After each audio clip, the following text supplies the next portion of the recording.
Alex, what do you think it was about you guys' three-point shooting that worked so well tonight? We hit the open man. We swung the ball, made the extra pass.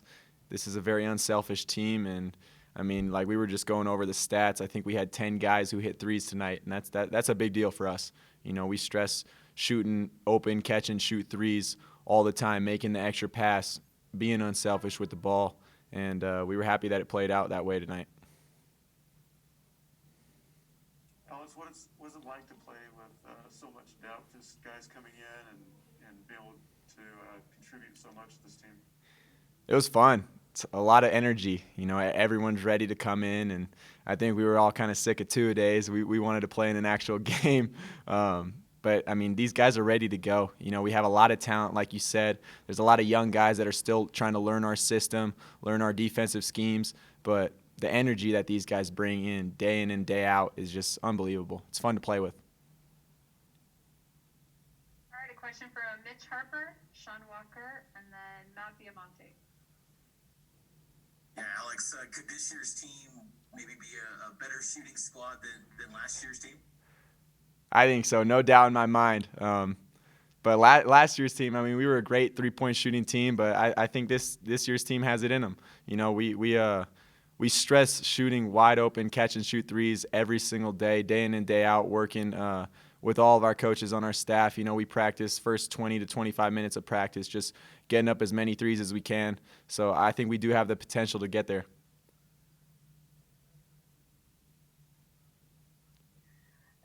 AB, talk to me a little bit about your backcourt mate, BA, that out of backcourt. You guys were playing off of each other really well there, especially in the first 10 or 15 minutes of that game. Just how was it kind of playing in a game with BA? Oh, it's fun. He's such a great teammate. Great character, high character off the court, but he puts in the work. He's in here morning, evening, and night. He lives in this gym, and it's just fun to play with a teammate who just loves the game as much as you do, and it gives everything he has to the game. But it was fun tonight. We're both quick guards. We love to push in transition, whether it's me getting the outlet kicking to him or him getting the outlet kicking to me. Whatever it is, we're going to push it as fast as we can up the court and make the right play. What's the story behind the number change to 13? I'm gonna give a shout out to my girlfriend. She mentioned it to me. At first, she said that it was her favorite number, so just changed to it. I had always been number 23 growing up, and then I kind of was forced to be number 4 just because it was the only jersey that fit me because I came late. And then I just kind of kept talking to her. She joked about it being her favorite number. And then I also have a tattoo on me that is a Bible scripture, Philippians 4:13. I can do all things through Christ who strengthens me.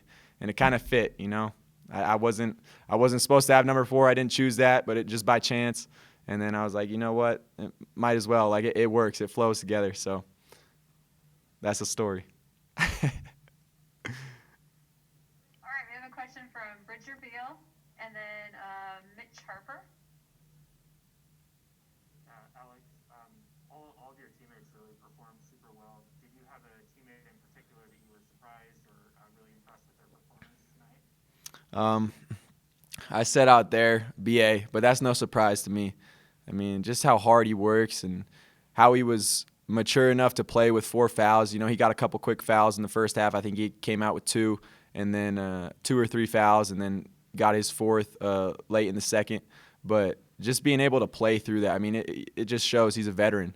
Being able to produce like he did out there tonight and have 4 fouls, it just speaks, I mean, to the work that he puts in. But also, I mean, all of our bigs that we have, the way that they were rebounding tonight, the way that they ran the floor, created space for our guards. I was telling Colby he might not have gotten a lot of shots, but that's a lot of respect to him, what he did last year with his quicks. He's a great, smart, high IQ player, and for him to see that double team coming a couple times in the post and to kick it out for threes, wide open threes, it's just smart. It's just how we play. It's the culture that we bring, and he's just such a smart player. Alex, you go all these weeks with playing against each other, and then suddenly in a 24-hour period, you guys are going to have a second game. What will be kind of the schedule for you and the team between now and tip-off tomorrow night? Well, right now we're going over scout trying to see how New Orleans plays, all their personnel, and then their offense and defensive schemes. And then just taking care of our bodies, getting a good meal in, getting rest tonight. We'll come in tomorrow for a light shoot around, going over their plays, kind of half walk through, half full speed, and then just preparing, keeping our bodies healthy. You know, we're a very deep team, like someone said earlier in this conversation, but we got to be mature. We got to take care of our bodies because it's a quick turnaround. All right, let's take another question from Alex from the Tribune, and then Sean Walker. Yeah, Alex. So, what was it like, kind of playing with in a stadium or arena with a minimal amount of fans and some virtual fans on the screen and some crowd noise kind of pumped in there? What was it like to speak on the floor during all that? It was different for sure. We were just glad that it wasn't practice. You know, we got to play in front of a couple fans, and then that screen was pretty big time. Kind of mimicked what they had in the NBA bubble, and it was cool. You know, we had to bring a lot of energy from the bench. Guys were really into it, and I think that just helps us come closer as a team. You know, that bench being interacted with the game and talking to guys on the floor, calling out actions, and just being hyped for one another. Alex, I think you kind of took my thunder a little bit right there, but from the looks of this looked very much like an NBA, like the NBA bubble down in Orlando over the summer.